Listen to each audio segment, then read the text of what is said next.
a Ghanatube so modofo snow we masai so atena se aja konwa fefefe na ebusiafo se nya matena se de no se nsem ahodo bi enkoso ewo oman nim na intem pass no ye bekwa kutie ne ahwe nsem bi a enkoso ewo oman Ghana. I look now at our stories. Some commercial banks are projecting that they expect Cedi stability to be sustained in the coming weeks. There is more in the following Business Desk report. The commercial banks are basing their projection on the current reserve position of the Bank of Ghana as well as its strong gold purchase program. This has seen the central bank build up some significant dollar reserve, crossing the 3 months of import cover and being able to balance that with significant purchase of tons of gold. The development some of the commercial banks in their advice to their clients say has improved the market confidence when it comes to the Cedi's outlook. It has also shown that the central bank is in strong position to defend the local currency in the coming weeks. On whether the Cedi can withstand the perennial first quarter pressure every year, some of the banks argued that that will be dependent on the incoming administration sticking to some of the programs that have helped in stabilizing the Cedi over the past 2 months. And pretty soon in our Zoom for a conversation on the back of this is the manager of macroeconomic research at Ghana Commercial Bank GCB PLC, Courage Buti. Thanks so much, sir, for joining us here on Business Life, and a happy new year to you. Now, before we get into the Cedi analysis, how will you describe 2024, you would say? Happy New Year to you, Pius, and your listeners. 2024 has been an interesting year, and I received, I believe, what I consider the best New Year message so far. That yes, 2024 has been difficult. You cannot recover or, in fact, restore everything that probably you've lost, but the lessons drawn, the experiences drawn, we can build on that into the new year and then make sure we use that to advantage. And I think that is what it's been, a year of challenges, a year of learning, and a year where if we pick the lessons and pick them right, we could become better for it as more resilient people going forward.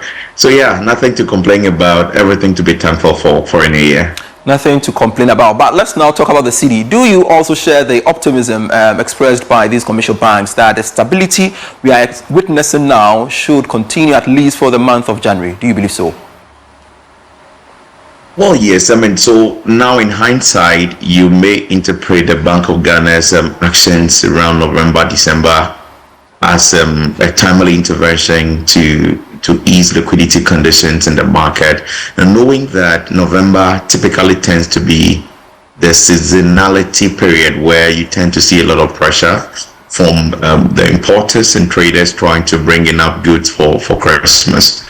And if you wanted to have maximum impact, the $200+ million they were injecting on a weekly basis around those periods were meant to more or less improve liquidity conditions in the market and then help avert further slide, given we had slated from about 11 Cedi 90 per start of the year to all the way to about 17 Cedi just before we enter into the Yuletide season, really.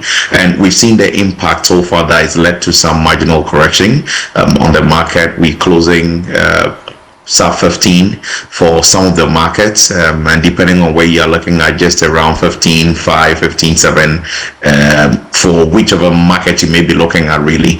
And I think at this moment the pressure is more or less contained. We are not seeing as much intervention in the market, but that's because they have dealt with the hotspot, the pressure, I mean, in November and then into early December. And so you would expect going forward that the usual market dynamics, market forces of demand and supply is what would reapply. You would also expect that sentiments are a bit more contained. We are out of if you like, the worst period we've seen in currency management, where now reserves has been built up and we have now reserve level that is quite robust, even if we are not still where we want to be. And you do not see immediate shocks coming from maybe the external side of things. Yes, there will be coupon payment from January, but those are broadly contained in my view because they've been provisioned for and all that. So on the back of these, I believe that there is ample goodwill support the city to some relative stability, at least in the first month and going into the first quarter of the year. The period where we might begin to see the realities begin to re-emerge is when government is fully formed and the business of government is fully in full swing.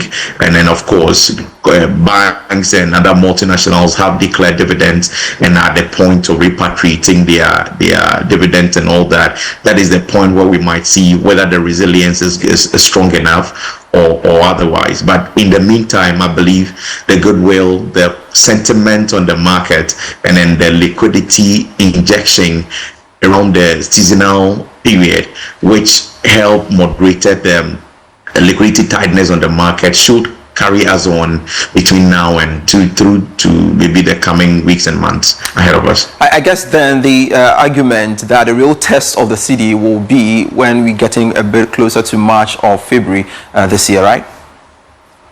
Agree, and that is where probably things begin to normalize and you are beginning to ask the hard questions. And that is where we would see whether there is, and it depends on how the new government handles things between now and then. What has helped reserve accumulation has been a large part gold for reserve policy.